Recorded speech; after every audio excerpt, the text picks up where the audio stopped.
When the National Trust take over a property, it often involves taking on a garden as well. Some properties have gardens which are at their best during certain times of the year. Dereham Park near Bath, for example, is best seen in the spring. The Perry Orchard is carpeted with narcissi. The original wild version is still preserved in the Ukraine, but what we see today are hybrids that have been cultivated over the years to provide us with thousands of versions.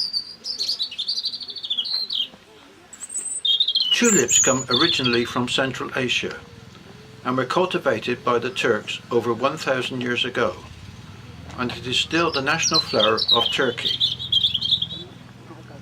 In the 1500s, European explorers began to bring back bulbs to Holland, and so began the Dutch love affair with the flower. Today, Holland produces over 5 billion bulbs a year, most of which go for export. During May and June, the garden to visit is Scotney Castle in Kent. In the grounds is a building which originally was a fortified manor. It was very cold and damp, so in the 19th century the walls were selectively demolished to leave the present fairy tale ruin, which at this time of the year is surrounded by a magnificent display of rhododendrons and azaleas. The first rhododendron to be named was discovered by the 16th century Flemish botanist Clausius, and in the 17th century it was introduced into Britain from the European Alps. By the beginning of the 19th century, there were only 12 species in cultivation, but exploration of Northern America led to importation of more species, and these were added to by collectors sending home specimens from China, Russia and Tibet. Rhododendrons and azaleas can also be seen at Sheffield Park in East Sussex.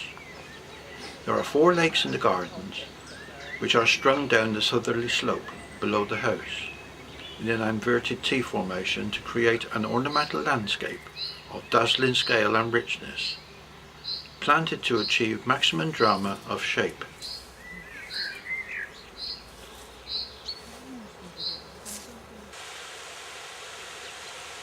Maples are nearing their best, whilst thickets of rhododendrons are seen against the backdrop of greenery. The vibrant orange and gold of Exbury azaleas dazzle the eye and contrast with the quieter pinks, greens, reds and yellows of the trees in the background of what must be one of the National Trust's most colourful gardens.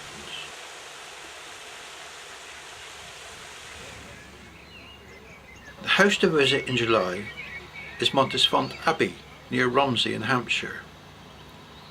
To enter the walled garden is to plunge into a sea of roses, not the gaudy ones of today, but the pink and crimson roses of yesteryear, loved by the classical poets and painted by the Dutch masters. They were collected by the Empress Josephine and hybridized by legions of French nurserymen. Most of the roses exhibited in this garden were cultivated in Europe prior to 1800 and are known as old roses.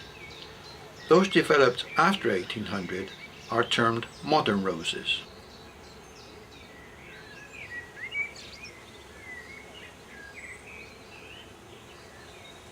Roses have a long and colourful history.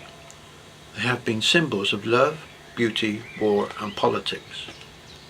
Garden cultivation began some 5,000 years ago, probably in China, and during the Roman period roses were grown extensively in the Middle East and used as confetti at celebrations, for medicinal purposes and as a source of perfume. Emperors filled their swimming baths and fountains with rose water and sat on carpets of petals for their feasts.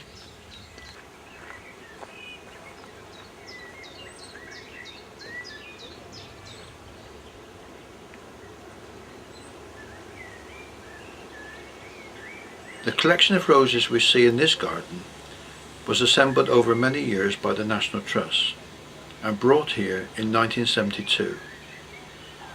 In 1982, a further collection of old roses was acquired from the German National Collection in Sangerhausen.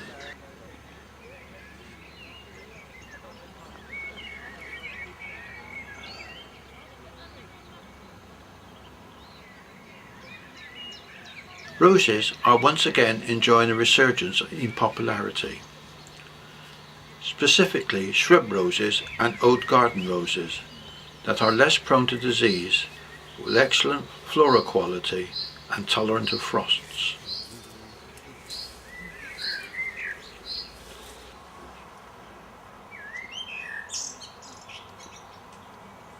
The gardens you have seen are just a few of the many gardens the National Trust has to offer,